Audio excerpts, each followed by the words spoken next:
In last video, we have studied behavior of solid, liquid and gases and some properties of solid, liquid and gases.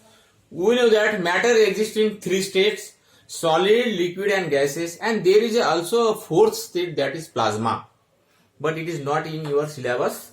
So we can only consider three states, solid, liquid and gases, so that fluid, now today we will see fluid. Fluid means any substance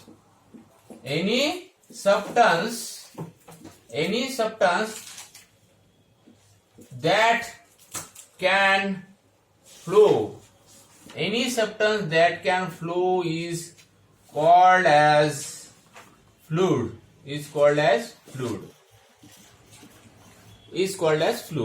And fluid is a substance that deforms continually under the action of a force. What is?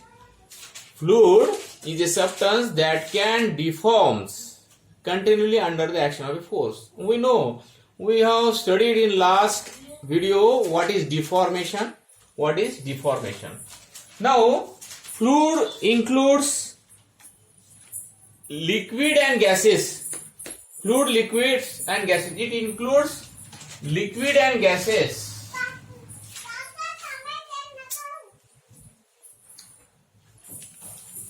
It includes, fluid includes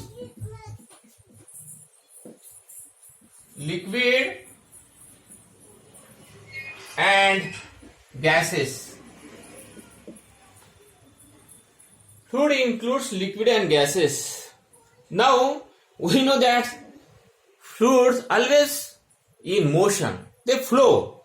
When they flow means motion of fluid due to the force or pressure gradient. We know very well what is gradient. Why they can flow? Due to the force or pressure gradient is there. That's why they can flow. We know that fluid contains, liquid means water, in river water flow. And we know that air, gases means air. So air can also flow. When these fluids flow, then they flow due to the force or pressure gradient. So we can see now properties of ideal fluids. Now we see properties of ideal fluids. Properties of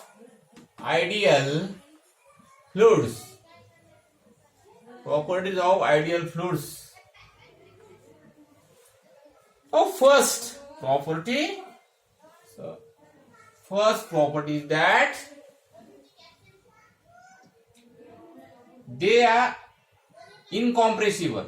It is incompressible.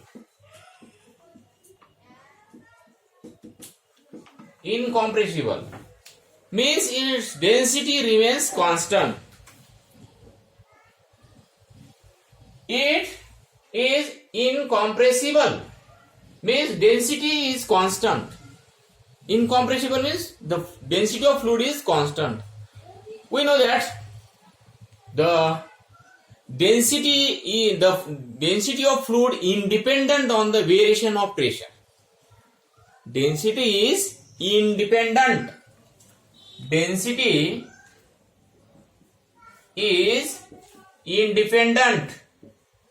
Independent on the variation of pressure,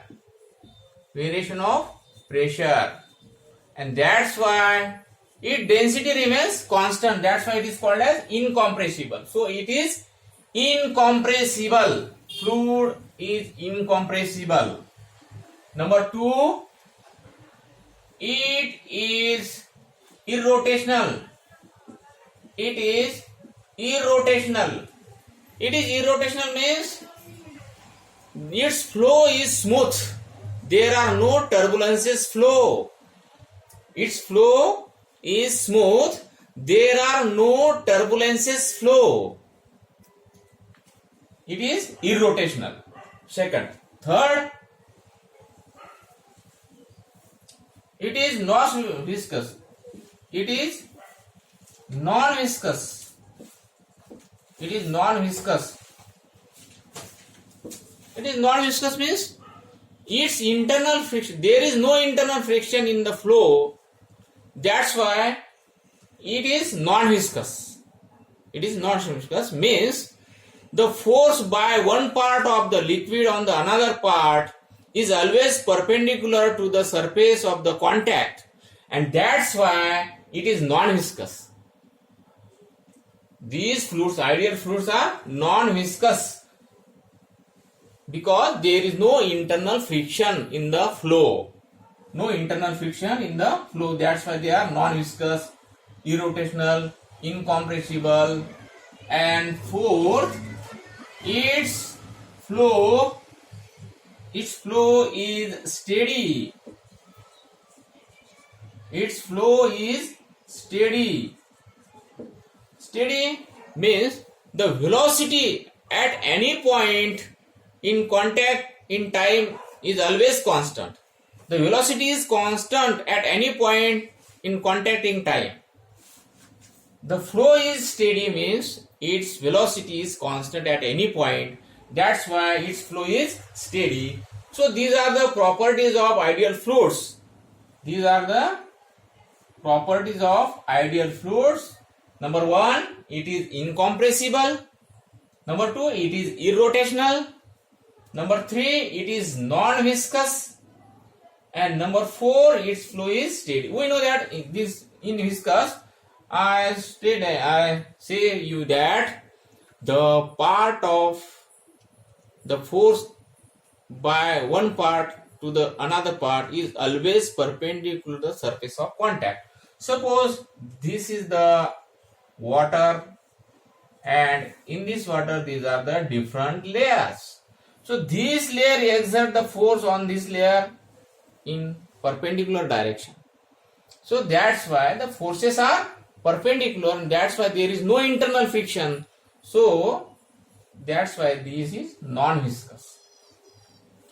Non-viscous. So now we can see the properties of fluid only. Properties of fluids. Properties of fluids.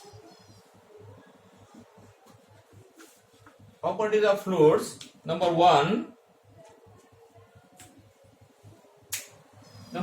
properties of fluids. Number 1, they do not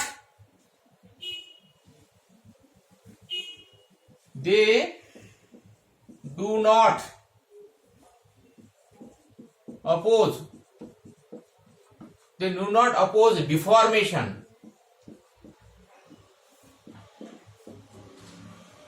They get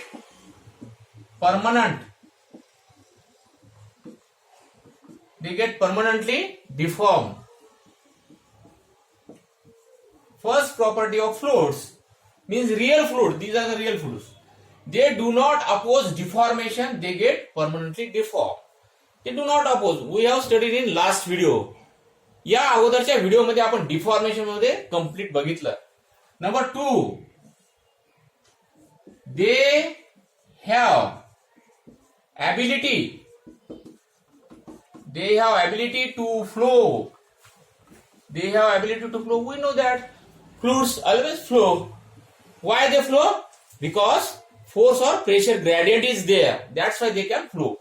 Number 3, they have ability to take the shape. They have ability to take the shape as that of a container. म्हणजे तुम्हाला माहित आहे liquid किंवा gases काय करतात, ज्या container मध्ये आहेत त्याचा शेप आकार करतात, त्या पद्धतीचा शेप घेतात ते. फॉर एक्झाम्पल, तुम्ही suppose we have taken the milk. तुम्ही मिल्क गंजामध्ये घेतलं तर गंजाचा सारखा आकार करेल शेप. तुम्ही तेच milk, it is liquid, and हे मिल्क आपण बॉटलमध्ये घेतलं तर बॉटलचा शेप अक्वायर करेल. आणि म्हणून इथं काय म्हटलेलं आहे, they have ability to take the shape as that of a container. जसं कंटेनर असेल तसा ते शेप अक्वायर करते. आलं का लक्षात? आता एखादं फॉर एक्झाम्पल गॅस आहे, एका डब्यामध्ये आहे गॅस आणि तो डब्यासारखा शेप घेईल. आता हाच गॅस एका रूम मध्ये घेतला तर ते रूम तेवढा अक्वायर करेल. गॅस एक्सपांड होते. तुम्ही दुसरी गोष्ट घेतली, एक छोटा डबा घेतला ज्यामध्ये गॅस आहे, त्याच्याऐवजी दुसरा एखादं भांड घेतलं किंवा एखादा मोठा डब्बा घेतला तो त्याच्यासारखा शेप अक्वायर करेल. म्हणजे they have ability to take the shape as that of container. So this is about mechanical properties of fluids. Okay, आपण आज इथंच बघू, एवढंच बघू. ठीक आहे. ओके, नंतर बघू.